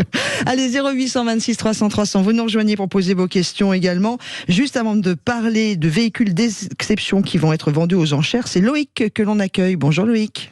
Bonjour Laurence, bonjour Jean-Luc. Bonjour Loïc. Ça va? Ça va, oui, très bien. Vous habitez où, vous? Sur Saint-Étienne, donc pour l'instant j'ai encore de la chance d'avoir l'électricité, effectivement. Une petite pensée aux Bretons et en tout cas aux habitants du Nord-Ouest. Exactement, allez, on vous écoute. Alors oui, je suis désolé de revenir un petit peu sur le 1,2 litre PureTech de Peugeot. Il paraît qu'ils l'ont arrangé un peu là, ça y est. Hein. Non mais alors le nouveau il est complètement différent. Ouais, c'est ça. Le nouveau PureTech, il a une courroie qui n'est pas dans l'huile. Eh ben il a surtout plus de courroie, il a une chaîne, voilà. Il a une chaîne, il a un désuileur qui est un nouveau modèle. Enfin parce que le 1 litre de PureTech, il n'a pas que le souci de courroie, il a plein de soucis. On l'oublie celui-là. D'accord. Ouais. Donc votre question, vous vouliez savoir si c'était. Moi, le problème, c'est que je vais pas être sur le nouveau parce que mon budget me le permet pas. Donc du coup, je suis plutôt sur de l'ancien année 2017 sur de la Peugeot 2008. Et parce qu'en fait c'est pour remplacer mon gros véhicule actuel, mais je cherche un petit peu plus petit. J'avais un grand C4 Picasso. D'accord. Et du coup là je passe sur une 2008. Et éventuellement je serais passé sur de l'essence, voilà, pour voir après si éventuellement je le changeais ou pas aussi pour qu'il fonctionne à l'éthanol. Mais j'avais le choix entre un 130 et un 110. Et du coup, je me posais la question de savoir si c'était plus ou moins la même chose ou oui, pas. c'est la même chose. Prenez un 130. Le 2008, ça commence déjà à être un véhicule qui est un petit peu conséquent, donc vaut mieux avoir un peu plus de réserve de puissance. Hein. Surtout, je vous conseille de le prendre avec une boîte automatique en plus. Si vous en trouvez un, c'est plus agréable. Une fois qu'on s'y est mis, après, on n'a pas envie de revenir en arrière. J'avais de l'automatique sur mon C4. Voilà. Donc le 130 en boîte automatique, c'est vraiment très bien. C'est très agréable. C'est le fameux moteur. Oui, c'est le moteur. C'est le fameux 1 litre de PureTech. Moi, sérieux, j'irai pas. Je peux vous lire le SMS de ma petite sœur. Je vais me faire tuer par Peugeot, mais vous le savez très bien. Voilà, ma voiture 2008, la même que vous voulez acheter, en panne, ce serait la courroie de distribution qui serait en cause, etc., etc. Elle a galéré. Maintenant, vous faites ce que vous voulez. Hein. Alors, surtout, vous ne pourrez pas le revendre. Peugeot a changé les préconisations de remplacement des courroies de distribution. Ils ont resserré par rapport à ce qui était prévu initialement. Donc, c'est vrai que ça coûte plus cher. Il y a un paquet de gens qui disent on n'avait pas prévu de remplacer la courroie aussitôt. C'était pas budgété. Donc, dans le modèle que vous allez acheter, vous vérifiez bien que ce remplacement, il a été effectué en temps et en heure. Ça, c'est la première chose. De toute façon, je l'ai plus ou moins prévu aussi, moi, dans mon budget, parce que voilà, je veux pas être embêté, et donc du coup, je me dis que quand je l'achète... Et est-ce qu'on pourrait pas acheter une autre voiture? Bon, enfin, je sais pas, Loïc... Il faut faire attention aussi, il faut faire attention à la consommation d'huile du véhicule. Je suis dur, hein, mais moi, j'ai vécu une sale expérience avec lui. Hein, donc, mais il y a plein de gens qui vivent des sales expériences. Et vous pourrez pas le revendre? Ouais, en fait, ce moteur, au départ, il n'a pas eu de soucis. Il commence à avoir des problèmes aux alentours de 40-50 000 km. Il a, on va dire, un wagon de problèmes. Il peut consommer de l'huile également. S'il consomme de l'huile, attention, danger. C'est l'enfer. S'il consomme de l'huile, déjà, vous oubliez le passage à l'éthanol. Ça, clairement, vous oubliez. En plus, moi, alors si ça fonctionne, parce que j'ai eu encore une longue conversation cette semaine, je sais qu'il m'écoute, avec le dirigeant de Biomotors, où on parlait justement des boîtiers et on parlait des moteurs qui pouvaient poser problème. Donc, il est d'accord avec moi, ça peut poser problème sur des moteurs qui vont consommer de l'huile. Là, si vous les passez à l'éthanol derrière, vous avez, je vais dire, de grandes chances d'avoir des gros soucis de panne. Est-ce que je peux poser une question à Loïc? C'est quoi votre budget? Parce qu'on va peut-être vous donner une autre piste. J'étais plutôt autour des 12 000 grand maximum, 12-13. Ça ira pas pour des moteurs beaucoup plus récents. Parce que je vous aurais dit, chez Renault, il y a le 1,3 litre TCE, il est... mais tiens, si... un Dacia Duster 1,3 litre TCE 150 chevaux en boîte automatique, c'est vraiment très bien, ça le fait. C'est à peu près. Alors vous avez peut-être trouvé le 2008 plus sexy au niveau de la ligne, mais il est pas mal. Hein, le Duster. Après, faut que ça plaise à madame. Alors sinon vous dites à madame, je comprends la 2008, mais est-ce que ça va te plaire de tomber en panne sur l'autoroute ou d'avoir le moteur qui s'allume en disant éteignez et le Duster 150 chevaux boîte automatique. D'abord il est sexy, il sera plus récent que le 2008, et celui-là, vous pouvez le passer à l'éthanol sans problème. Voilà. Non mais vraiment, moi je sais que Peugeot va pas être content, mais autant j'adore cette marque, j'adore Stellantis, j'adore Peugeot, je suis carrément une enfant Peugeot, mais pas ce moteur quoi. Moi j'y ai laissé mes sous quand même, ma DS personne n'en a voulu. Non, en fait, et puis quand vous tombez en panne sur l'autoroute parce que vous avez votre moteur qui vous fait en rouge. Alors vous pouvez avoir plein de pannes différentes. Vous pouvez avoir la courroie vous pouvez ne plus avoir d'assistance de freinage. Donc ça, vous pouvez avoir un accident. Vous avez le moteur qui peut lâcher quand vous êtes d'ailleurs sur autoroute. Vous avez, on va pas faire la liste parce que c'est une liste à l'après-vert. Et je pense que Stellantis, parce qu'il y a des actions, des class actions qui ont été déclenchées contre eux. À mon avis, ça va faire un peu comme Renault avec le TCE. Ils vont être mal dans pas longtemps, quoi. Ouais, donc voilà. Maintenant, vous nous avez appelé. On parle vrai sur Sud Radio, Loïc. Vous avez l'avis de l'expert en chef qui est Jean-Luc. 1,3 litre TCE de Renault. Par contre, là, pour l'instant, zéro souci. Très bon moteur, super agréable à utiliser, plus que le PureTech, plus agréable que le PureTech. Sur Dacia, celui-là. Sur le Dacia, et en 150 chevaux, il est disponible avec la boîte auto. Et ça sera, vous aurez, pour le même budget que vous vouliez, là, vous aurez un véhicule qui va être un peu plus récent. Voilà, Loïc, vous êtes content de nous avoir appelés? Tout à fait. C'était pour ça. Bon, on vous laisse gérer madame maintenant. Vous savez quoi, faut y aller de façon insidieuse. Vous punaisez des photos du Duster un peu partout chez vous. Ouais. Elle va s'habituer. Non, mais vous savez que les femmes sont intelligentes et qu'il suffit de lui expliquer. Vous lui faites écouter en podcast. Je recherche les bonnes pages sur les magazines auto, tout ça. Ouais. Non, mais vous lui faites écouter en podcast ou en replay là, sur le site de Sud Radio, puisque nos podcasts remarchent. Nos replays refonctionnent, se réécoutent, donc comme ça, elle aura toutes les explications. On vous embrasse, passez un bon week-end et soyez prudents. Merci, de même. Merci. Au revoir, Loïc. Allez, 2h25, dans quelques instants, on va parler de vente exceptionnelle, véhicules d'exception aux enchères de Epoch Auto. Oui, parce que la semaine prochaine, c'est Epoch Auto, 10, 11, 12 novembre. salon de la voiture ancienne à Lyon. On aura d'ailleurs une émission qui sera, pas intégralement, mais en grande partie consacrée à Epoch Auto la semaine prochaine. On adore. Oh, c'est quoi cette musique? J'adore. Another One by the Dust. Duster. Pour le Duster. C'est ça. Merci Bastien, allez, à tout de suite.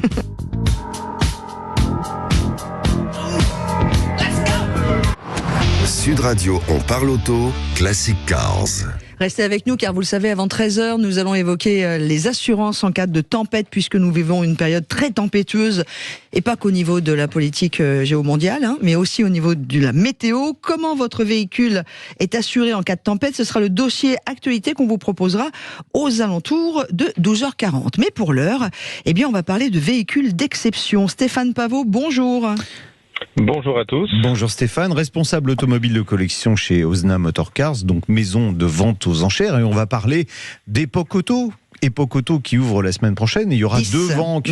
Ouais, ça sera le 10-11-12 à Lyon. Et il y aura 2 ventes de la maison Osna. Une le samedi à partir de 14h de moto et une le dimanche au même horaire, à laquelle malheureusement j'ai peur de devoir assister à partir de 14h également. Je pense que tout le monde aimerait avoir la peur que vous avez en ce moment. Faites-vous plaisir. Mais voilà, mais vous inquiétez pas, il va être on là. a passé très longtemps au téléphone cette semaine avec Stéphane et on a partagé notre passion commune de l'automobile ancienne. Comment il se comporte le marché de la voiture ancienne en ce moment ? Je dirais que le marché est assez dynamique dans le sens où il y a eu une augmentation l'an dernier d'un peu plus de 3% de transactions, même si certains prix ont baissé pour certains modèles.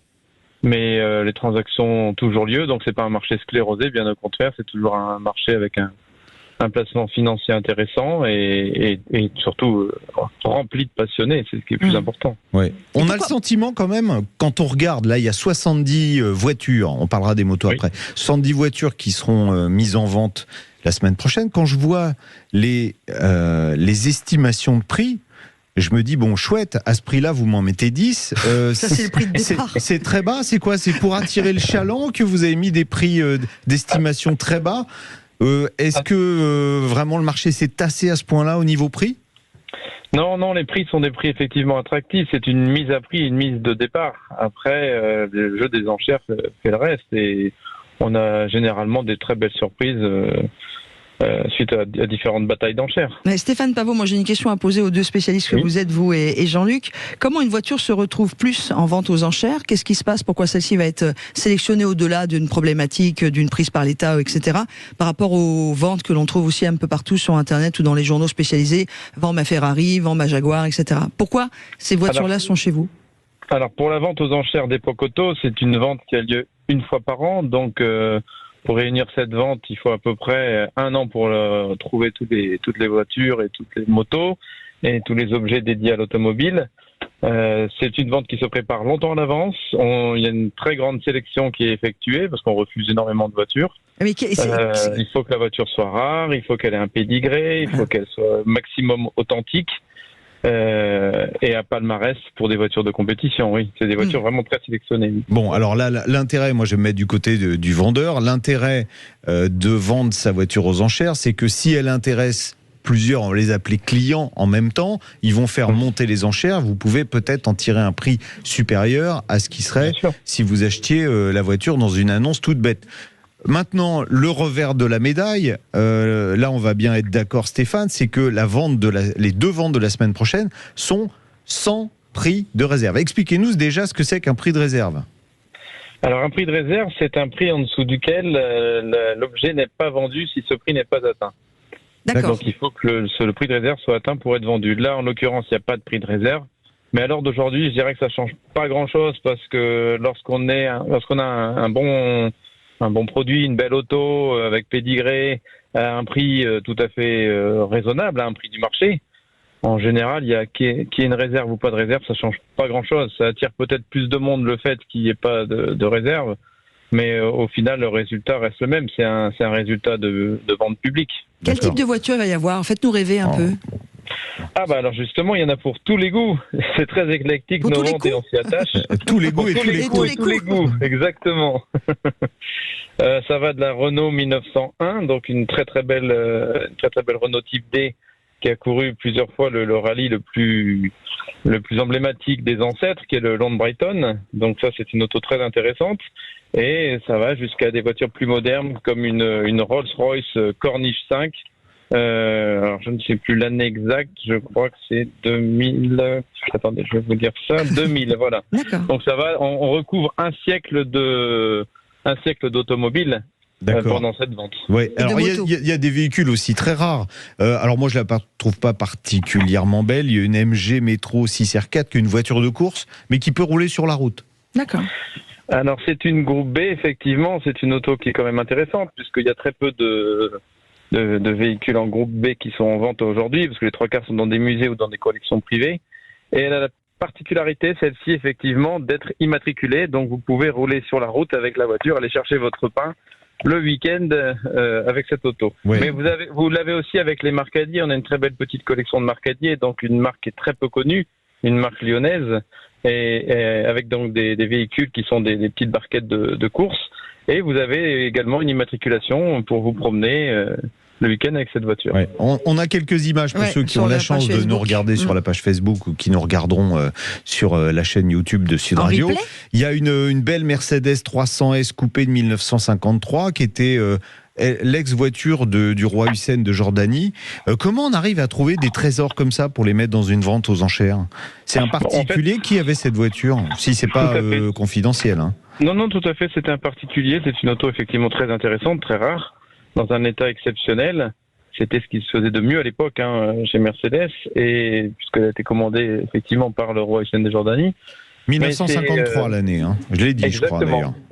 Oui, 1953. Donc c'est un collectionneur qui avait cette automobile qui est un peu vieillissant, et donc c'est pour ça qu'il vend son joyau. Alors, comment on trouve les voitures? Ça fait plus de 23 ans maintenant que j'organise des ventes aux enchères. Jean-Pierre Rosna, lui, ça fait plus de 40 ans. Donc c'est. Oui. Vous avez des filières. Exactement. Les gens maintenant, après tant d'années, nous font confiance et nous contactent. Et on a également des collectionneurs, des membres de clubs, etc. qui font appel à nos services. On peut parler argent un peu, les gars. Ouais. Alors déjà le profil de l'acheteur, c'est quoi? Et ensuite après les prix. Alors le profil, c'est Jean-Luc M de Paris. Voilà, dans les modèles les plus bas. Tiens, il y a une 2 chevaux. Une 2 chevaux, ça se vend combien aujourd'hui? C'était une Charleston, exactement. Aux enchères, c'est quoi? 10 000, 15 000 euros?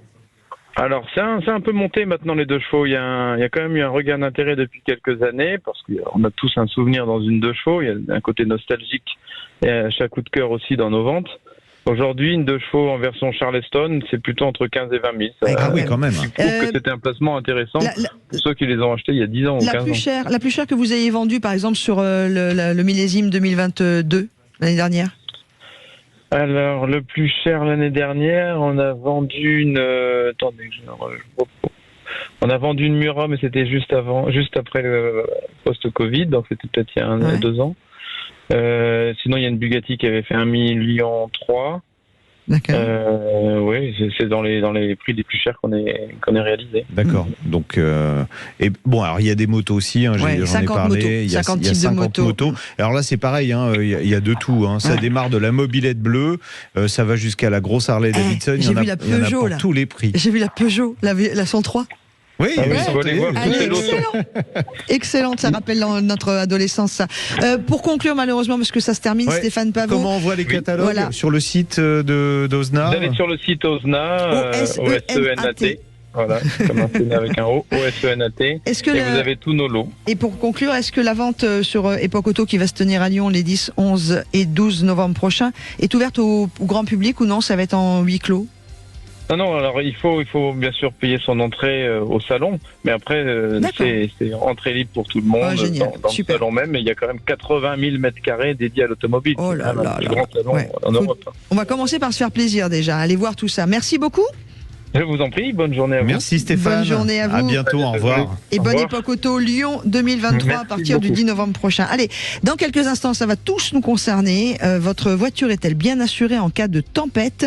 On en parle sur Sud Radio dans, 2 minutes maintenant, 2 minutes 30. Allez Bastien, vas-y, c'est parti. Sud Radio, on parle auto, 11h-13h, Jean-Luc Moreau, Laurence Perron. Qu'elle s'appelle Kéran ou qu'elle s'appelle d'un autre prénom, les tempêtes maintenant sont sur notre pays avec des dégâts. On l'a malheureusement vu sur la partie ouest et particulièrement en Bretagne.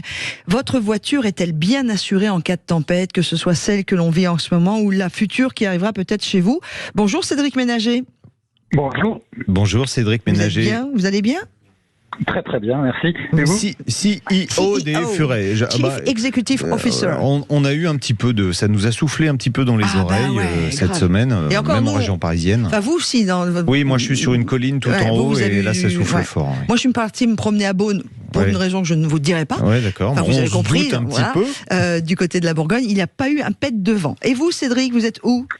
Alors je suis en Vendée, donc je suis pas mal exposé, notamment à la prochaine qui arrive. Oui, la prochaine. La prochaine. Bon, comment d'ailleurs, alors évidemment si un véhicule a eu des problèmes qui sont liés à la tempête, comment un véhicule est couvert par les assureurs en cas de dégâts? Il y a une garantie de tempête qui existe? Oui. Alors ça va dépendre du type de contrat que vous avez, puisqu'en général sur l'assurance auto vous avez 3 niveaux de couverture. Vous avez l'assurance routière qui est vraiment l'assurance de base, responsabilité civile. Vous avez le tiers plus et vous avez le tout risque. En général, donc dans l'assurance tout risque, vous êtes couvert, que ce soit une catastrophe naturelle ou une tempête. Vous avez les 2 couvertures qui sont comprises. Dans l'assurance routière, vous n'êtes pas couvert du tout. Ça c'est sûr. Il n'y a pas de garantie tempête obligatoire chez les assureurs? Non, pas. Donc on a entendu plein de bêtises, je dirais pas sur quelle chaîne de télévision qui commence par un B et qui finit par un M, on a entendu beaucoup de bêtises sur ça, quoi. Mais pourquoi? Qu'est-ce qu'il a dit? Il a dit que même au tiers, on est couvert pour les tempêtes. Bah non, puisqu'on rappelle que l'assurance au tiers, c'est pour protéger l'autre, c'est pas pour vous protéger vous et votre voiture. On est d'accord. Ouais. Après, vous avez une formule qu'on appelle tiers plus, qui est un peu intermédiaire entre le tout risque et le tiers, et qui peut inclure une garantie tempête en général, mais il faut quand même le vérifier. D'accord. Donc, je suis assuré au tiers. J'ai rien à attendre si ma voiture a été crabouillée par un arbre. Je suis assuré au tiers plus. Je lis mon contrat pour savoir si quelque part il y a écrit garantie tempête. Et je suis assuré tout risque. Et là, je suis à peu près sûr que je serai remboursé par mon assureur. C'est ça. Quelle est la différence entre catastrophe naturelle et tempête au niveau de l'assurance auto?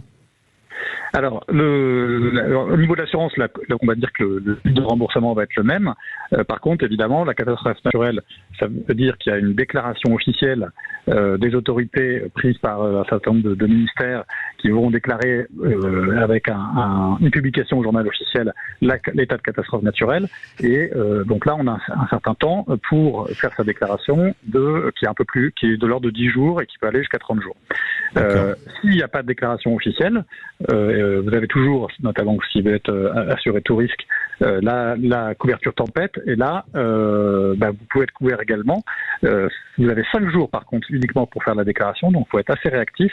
Là j'ai entendu dire que ça allait être allongé, que ça passerait à 30 jours.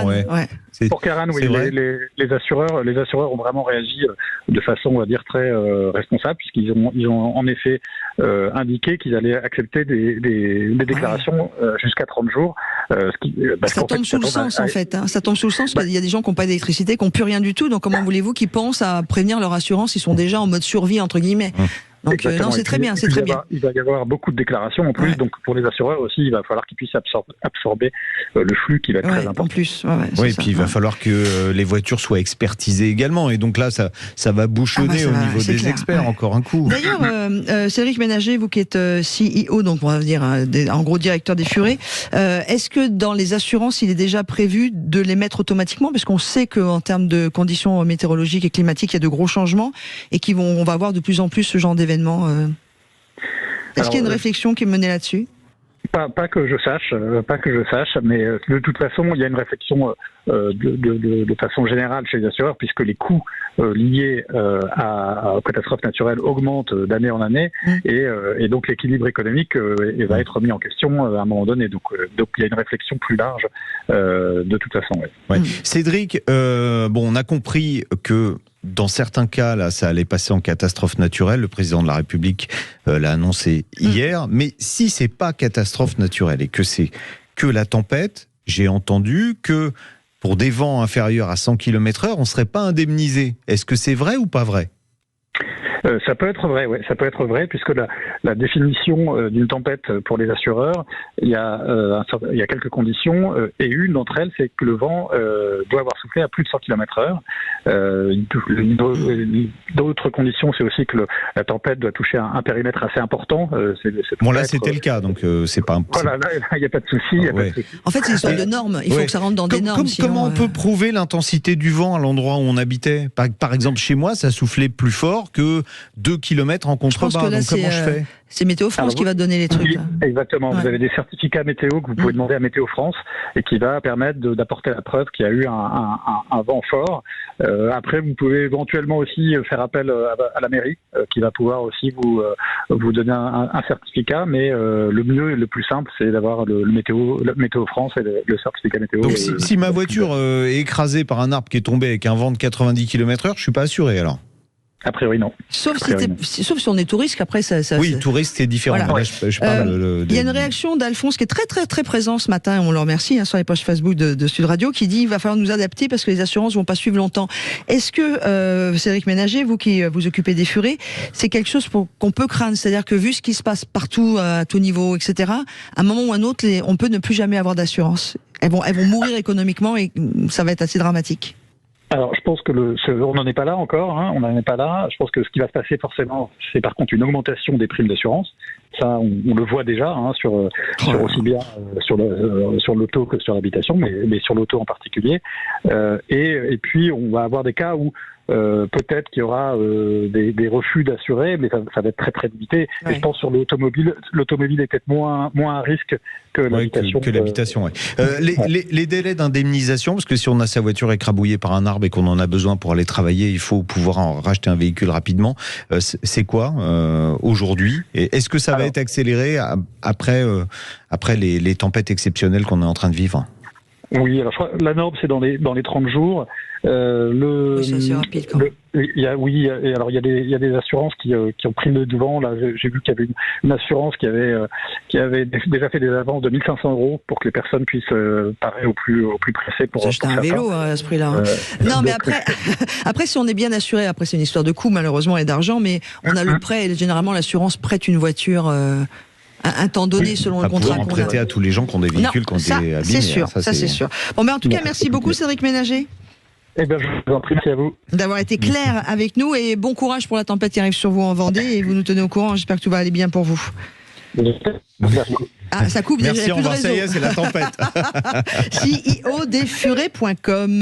Allez, dans quelques instants. Comparateur d'assurance. Exactement. On va, on va comparer des voitures. Non, c'est Jean-Paul qui nous appelle. Ça sera avec lui qu'on terminera l'émission parce qu'il a envie d'une voiture nouvelle. On va voir avec lui. Oui, on va voir. Et avec vous surtout. Oui. Hein, Jean-Luc, Sud Radio, on parle auto. Quelle auto choisir ? Jean-Paul. Bonjour Jean-Paul. Bonjour Jean-Paul. Comment ça va ? Bonjour Laurence, bonjour Jean-Luc. Merci d'avoir pris ma question. Ah bah très bien, mais vous savez que vous pouvez le faire. Vous faites comme Jean-Paul, vous nous écrivez sur jeparticipe@sudradio.fr. On vous écoute Jean-Paul.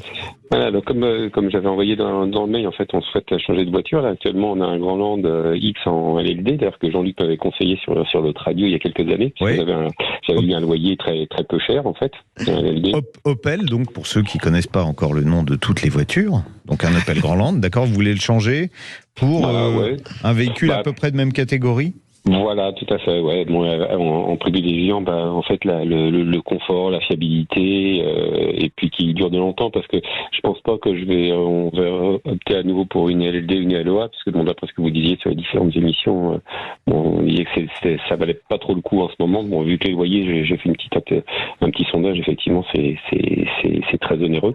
Quand vous regardez, quand vous faites un vrai calcul, parce que les gens voient le prix facial, ils se disent ah ouais, finalement pour 300 € par mois, je peux avoir une belle voiture, d'accord, mais vous avez la limitation de kilométrage, ça c'est le premier truc à prendre en compte. Et puis quand vous rendez la voiture, si elle n'est pas en parfait état, ils vous facturent la remise en état au prix fort. Au prix fort, ouais. Alors, sauf si vous le faites faire, vous, de votre côté, avant de rendre la voiture. Mais quand vous mettez tout ça bout à bout, au final, ça vous coûte plus cher qu'un crédit auto classique, même si les crédits auto maintenant ont monté. Et, voilà. Et si vous avez les moyens d'acheter un véhicule je vais dire cash, faites-le. Ou acheter une occasion, acheter une occasion récente. Après, je pense que tout dépend de chaque profil. Il y a des gens à qui ça va très bien la LOA ou la LD parce qu'on a aussi tout ce qui est mécanique est pris en compte, entretien du véhicule. Voilà, surtout pour les professionnels, c'est très intéressant. Voilà. Alors du coup, vous voulez donc un SUV. On va résumer. Un SUV déjà de dimension assez généreuse. Vous voulez une boîte automatique obligatoirement. J'ai compris que le confort c'était une priorité. Je peux pas vous en vouloir parce que vraiment, c'est bien. Et vous m'avez mis une liste assez conséquente de modèles entre lesquels vous hésitiez. Donc Renault Austral, Citroën C5 Aircross, Opel Grandland X, Ford Volkswagen Karoq, Ford Kuga, Toyota RAV4, Peugeot 3008. Ça ressemble un peu à la liste au Père Noël de votre histoire. Voilà, on n'a pas d'idée arrêtée. Et bon, alors, non, mais c'est après le prix. C'est le prix qui va arrêter l'idée. Alors le prix, c'est votre budget, c'est quoi? Je pense qu'on peut aux alentours de 30-35 000 €. D'accord. En partant sur quelque chose de neuf. Ça nous laisse du choix. Alors le plus confortable dans tout ça, par contre, il va peut-être pas être tout à fait dans votre dans votre budget. Quoique si en version de base, mais bon. Le plus confortable dans tout ça, c'est le Citroën C5 Aircross. En plus, il vient de sortir avec le nouveau PureTech. Et avec une hybridation, une hybridation légère 48 volts. Et là, pour le coup, normalement, c'est toujours le cas, quand on a un moteur pas du tout fiable, la génération qui sera après, en général, tous les problèmes sont réglés. Donc là, on peut y aller presque les yeux fermés. Donc en plus, il est très agréable à conduire, il est très confortable. Il va peut-être être limite dans votre budget. À combien? Sinon, 2-3 000 plus? Tout dépend de l'équipement que vous allez prendre. Mais la politique là de Citroën en ce moment, c'est de simplifier les gammes pour arriver à baisser les tarifs. Vous en avez besoin quand? Moi, le Grandland, j'ai jusqu'au mois de septembre l'année prochaine. 2024. Oh, bon, ça va. Alors, non, mais d'ici là, vous aurez même du C5 Aircross hybride 136 48 volts, c'est son nom, en occasion récente. Donc, ça sera des véhicules de démonstration, mais vous pouvez y aller. Moi, il y a un véhicule que j'aime beaucoup, qui est à la fois confortable, qui est assez sexy, qui a un moteur fiable parce que il a le fameux moteur 1,2 litre 3 cylindres Renault nouvelle génération. C'est le Renault Austral que vous pouvez prendre en version 160 chevaux avec la boîte automatique qui coûte 38 000 €. C'est une voiture vraiment très sympathique. Moi, j'aimais beaucoup le 3008. Et depuis que l'Austral est sorti, à conduire, je trouve que l'Austral est mieux que le 3008. Voilà. Je vous donne le fond de ma pensée. Moi, j'aime bien le Suzuki aussi. Ouais. On n'est pas tout à fait dans la même catégorie en termes de taille. Un Austral, c'est un petit peu plus grand. Oui, mais si, tu peux prendre le gros Suzuki, mais là, tu dépasses les prix. Mais le Ford Kuga, que vous m'avez mis dans votre liste, a l'avantage d'être à la fois hybride et flex-fuel. Donc, vous pouvez vous dire, le bon choix, ça va être ça. Il est dans votre budget, pareil, à partir de 38 900 €, donc 39 000 €. Là, vous roulez avec un carburant qui est 2 fois moins cher. Non, le Kuga, le Kuga, 4,63 m de long. C'est une grosse voiture, le Kuga. C'est marrant. Mais par contre, il est moins confortable. Les suspensions sont plus fermes. Si le confort, c'est vraiment la priorité numéro 1, ça le fera pas. En plus, c'est pas la priorité numéro 1, mais c'est dans l'ensemble en fait. C'est dans l'ensemble. Mais il faudrait presque le confort du C5 avec le moteur du Kuga et l'esthétique de l'Austral. Donc si vous connaissez un bon carrossier pour vous faire ça, mais non, mais pour moi la voiture idéale elle serait là. Mais dans ce que je vous ai cité, en 10 secondes, en 2 secondes. En plus, l'Austral, je vous l'ai pas dit, mais il peut rouler à l'éthanol. Voilà, donc. D'accord. Est-ce que le C5 a un peu moins, je crois, 1 litre de PureTech d'après ce que j'ai entendu? Alors je sais pas encore le nouveau PureTech si ils ont tenté de mettre une carto étendue pour pouvoir rouler à l'éthanol. Je sais pas. Je sais pas. J'attends de croiser les motoristes. On peut pas aller plus loin, monsieur Jean-Luc M de Paris. Et ça y est, il faut qu'on rende l'antenne là. On va se raconter. En tous les cas, merci beaucoup. On va comme ça, on va pouvoir choisir avec ma femme. En plus, l'Austral, votre femme le trouvera joli. Donc. La dame a dit stop. Bon, d'accord. Okay. Très bien. Merci Laurence. Merci à vous, Jean-Paul. Bon choix. Merci Jean-Paul. Bon choix. Bon, on se retrouve samedi prochain. Ouais, on parlera voiture ancienne. Ah, tiens, c'est bizarre, c'est surprenant. Et puis, vous avez rendez-vous cet après-midi, évidemment, avec Sud Radio. Je voulais juste terminer cette émission en saluant, puisqu'il nous a quittés cette semaine et c'était pas prévu. Voilà, Jérôme Laverny de l'équipe de Sud Radio qui est parti. Et toute l'équipe de Sud Radio est très triste, mais on l'embrasse et on espère que son dernier voyage sera agréable. On vous embrasse tous, on vous souhaite un très bon week-end. Soyez prudents avec les tempêtes qui se déroulent actuellement sur l'Ouest.